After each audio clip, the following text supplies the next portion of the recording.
11. A number, an age, an ending. It was the year 2015, a cold, frosty January morning, and a still distinct image of my 11-year-old self nervously waiting for the morning's post to pop through the letterbox.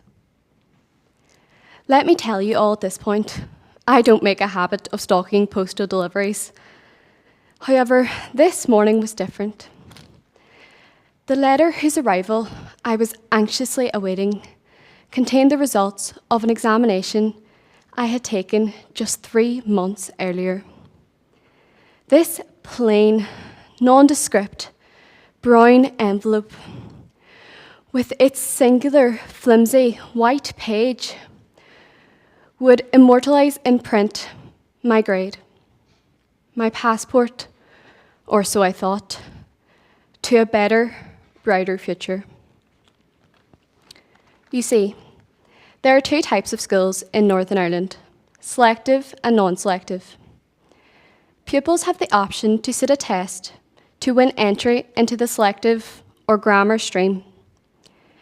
If a pupil fails to meet the grade requirements, or choose not to sit the test, then their options are shut down. They have to choose a non-selective secondary school to attend. Because of my grade, I had the choice, and I chose the school that enabled me to reach my full potential, that has empowered me to be standing on the red dot before you today. Which might make you assume that choice was the selective grammar option. Yet, although I got an A, I chose to go to the local secondary school I had always wanted to go to, despite the endless comments of how I would never achieve anything. I was wasted potential, and I would never sit the same exams. Fortunately, my parents were supportive of my choice, but I know that is not the case for everyone. At only 11 years old, I was aware that my choice was controversial. Transitioning from primary to post-primary school presents challenges for every child. It is a milestone moment in all our lives. However, rather than feeling daunted by what lay ahead of me, I felt empowered. Yes, I had my new school bag, my new uniform, but more importantly, I had a new attitude. I started living by the mantra, seize every opportunity. Brightly painted corridor walls lined with framed photos of successful past pupils inspired me to think and feel that anything was possible in my new school. There were no boundaries or barriers in the way of my ambition. Being a child from a small city in the far corner of the world, I was never aware of STEM: science, technology, engineering, and maths. I vividly remember attending my first technology class to find out it was, in the simplified term, building things. To say I disliked the idea would be an understatement. I was quite the girly girl. I loved singing, acting, and being a perfectionist. I still do. As the year progressed, my teacher spoke of the opportunities in STEM, about how each and every one of us had the ability to change the future.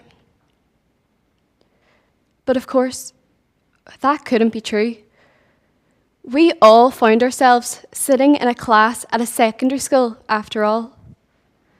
How could we make an impact on the world? We had always been subject to the perception that our lives had reached a dead end after 11. I had to prove this perception wrong, and this was my chance. I would try to find success in science. My secondary school gave me the opportunity to complete scientific research to tackle global problems. At 12, I received local awards for my work. At 13, I received national awards. At 14, I was recognised internationally. At 16, I was chosen globally to represent young women in STEM. But at 11, the perception was I would have limited educational opportunities. How was I able to receive prestigious prizes at national and international science competitions? Well, I'll tell you how. I was able to flourish with the support of wonderful teachers and a principal who believed in each and every pupil. I knew this was where I was always meant to be. Unfortunately, the myth and perception that a secondary education is not a quality education still exists. During the summer, I was having a conversation with an adult about the pandemic as a student. He was curious about me receiving GCSE results and asked which school I attended. When I responded with the answer that I attended a local secondary school, he then proceeded to ask me if a minimum wage job would become my life's ambition, as I must not be capable of A-levels or higher education. Suddenly, I was 11 again.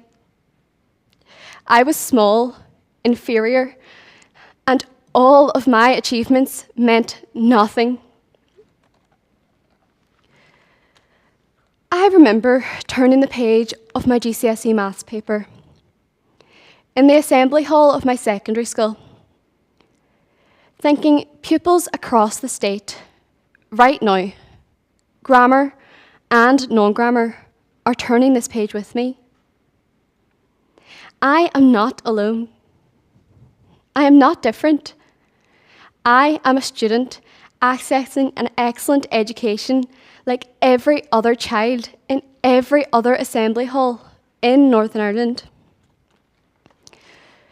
Young people should not be defined by a choice they made at 11. My friend always had the dream of becoming a doctor. The result they achieved in this test at 11 years old made them abandon all hopes of pursuing this future career. This pupil is only one of the endless examples. How many other 11-year-olds have done the same? How many other examples are there of low self-belief inflicted upon children as a result of this test at 11 years old? This old-fashioned test is limiting opportunities for our children and deciding their future. If I had listened to the stigma at 11, I wouldn't have achieved all that I have. I would play victim to the never-ending cycle that is academic selection. At post-16 studies, I have chosen 4 challenging A-levels, while choosing to stay at the non-grammar school I have loved so much. Through an initiative called the Foyle Learning Community, I have had the opportunity to complete 2 of my A-levels at a grammar school. Therefore, I have experienced both schools. And in my honest opinion, there is no difference in the quality of education. After all, the teachers have received the same degree. Why at 17 can we sit side by side with these pupils, regardless of a test, but not at 11? A past pupil at a grammar school has told me that their friends at a secondary school have received equal opportunities and achieved the same grades or higher at A-level. Pupils have progressed past the need for a divide in the system. We learn better together. After all, it is more reflective of a functioning society. The education system in Northern Ireland is failing our children. Abolishing academic selection and the test that defines us is only the first step in solving this problem. Then our education system could evolve into a 21st century model.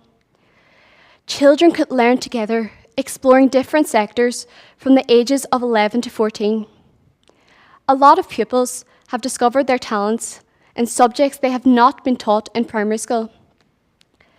Why then should we assess a child's potential based on an English and maths grade at 11? Why does this two-tier system exist? Why do we inflict such cruelty on our 10 and 11-year-olds when going to a secondary school does not have to be perceived as second best? We are truly gifted to have such wonderful skills and an access to the best education we can receive. But why can all children in Northern Ireland not have the same access?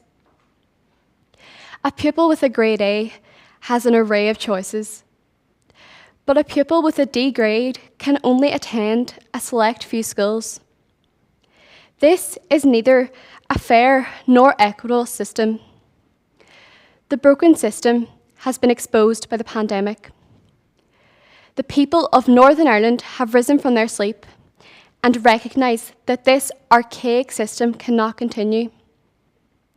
Academic selection is unjust and is creating a clear divide in our communities. Equality is the future. It is up to us to bring it to Northern Ireland.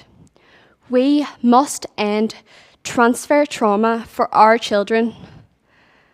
11 is only the beginning.